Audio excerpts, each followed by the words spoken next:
Hello बच्चों, let us read this question. This question says which of the following has lowest pKa value.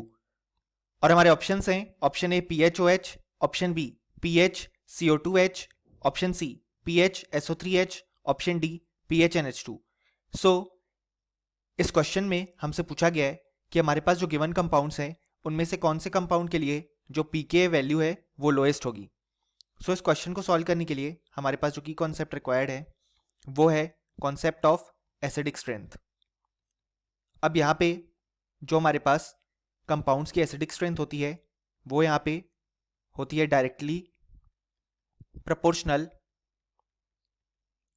To the stability of conjugate base. यानी कि conjugate base जो form होगा वो जितना ज्यादा stable होगा उस कंपाउंड की एसिडिक स्ट्रेंथ उतनी ही ज्यादा होगी. अब अगर हम यहाँ पे देखें हमारे ऑप्शन ए में जो कॉन्जुगेट बेस फॉर्म होगा वो होगा PHO- यानी कि फिनॉक्साइड आयन, जिसका स्ट्रक्चर हम कुछ इस तरीके से ड्रॉ कर सकते हैं. देन पार्ट बी में जो कॉन्जुगेट बेस फॉर्म होगा वो होगा कुछ इस तरीके से PHCO2-, यानी कि इसका स्ट्रक्चर होगा PHC-O-.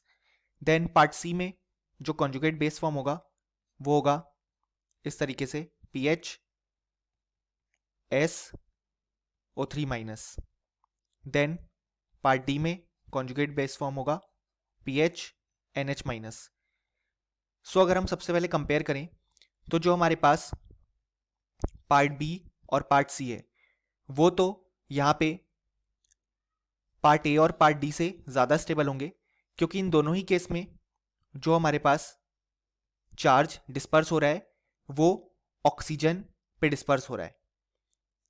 और हम जानते हैं कि हमारे पास जो ऑक्सीजन है वो ज्यादा इलेक्ट्रोनेगेटिव एटम होता है एज कंपेयर टू कार्बन, क्योंकि यहाँ पे ए और डी के केस में जो हमारे पास माइनस चार्ज है वो यहाँ पे रिंग में कार्बन पे डिस्पर्स होगा, जबकि यहाँ पे कार्बन में तो आगे डिस्पर्स होगा ही, लेकिन उससे ज्यादा यहाँ पे पहले ऑक्सीजन पे डिस्पर्स होगा, क्योंकि हम जानते हैं कि जो ऑक्सीजन है वो ज्यादा इलेक्ट्रोनेगेटिव है कार्बन से.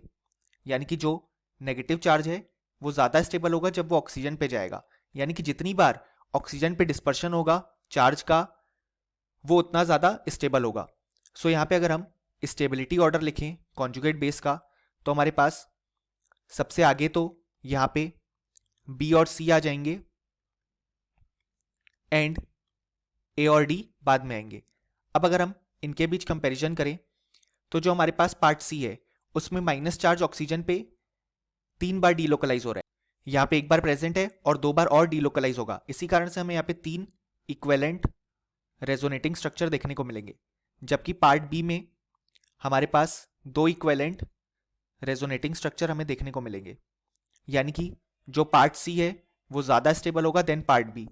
अब अगर हम कंपैरिजन करें पार्ट ए और पार्ट डी में तो पार्ट ए में एटलीस्ट एक बार तो ऑक्सीजन पे नेगेटिव चार्ज है, लेकिन पार्ट डी में नाइट्रोजन पे है. सो ऑक्सीजन ज्यादा इलेक्ट्रोनेगेटिव होता है तो उस पर माइनस चार्ज ज्यादा स्टेबल होगा. इसी कारण से जो पार्ट ए है वो ज्यादा स्टेबल होगा पार्ट डी से.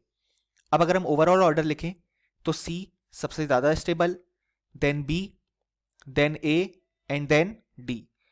ये आ गया स्टेबिलिटी ऑफ कॉन्जुगेट बेस का ऑर्डर. सो यही हमारे पास यहाँ पे एसिडिक स्ट्रेंथ का भी ऑर्डर आ जाएगा, क्योंकि हमने कहा जो एसिडिक स्ट्रेंथ होती है वो डायरेक्टली प्रोपोर्शनल होती है to the stability of conjugate base. अब हमसे क्वेश्चन में पूछा गया है लोएस्ट pKa वैल्यू किसकी है. अब हम जानते हैं जिसकी एसिडिक स्ट्रेंथ जितनी ज्यादा है उसका Ka उतना ही ज्यादा है और उसका pKa उतना ही कम है, क्योंकि pKa होता है माइनस लॉग Ka. यानी कि जितना ज्यादा Ka उतनी ज्यादा एसिडिक स्ट्रेंथ और उतना ही कम pKa. अब सबसे ज्यादा एसिडिक पार्ट सी है तो लोएस्ट pKa भी इसी का होगा, क्योंकि ये सबसे ज्यादा एसिडिक है तो सबसे ज्यादा Ka इसका तो सबसे कम pKa इसका. सो यहाँ पे जो करेक्ट आंसर आएगा वो आएगा ऑप्शन सी, और option A, B and D incorrect हो जाएंगे. सो फाइनली हमें बोल सकते हैं कि इस क्वेश्चन के लिए हमारे पास जो करेक्ट आंसर आया वो आया option C. Hope you understood it well. Best of luck.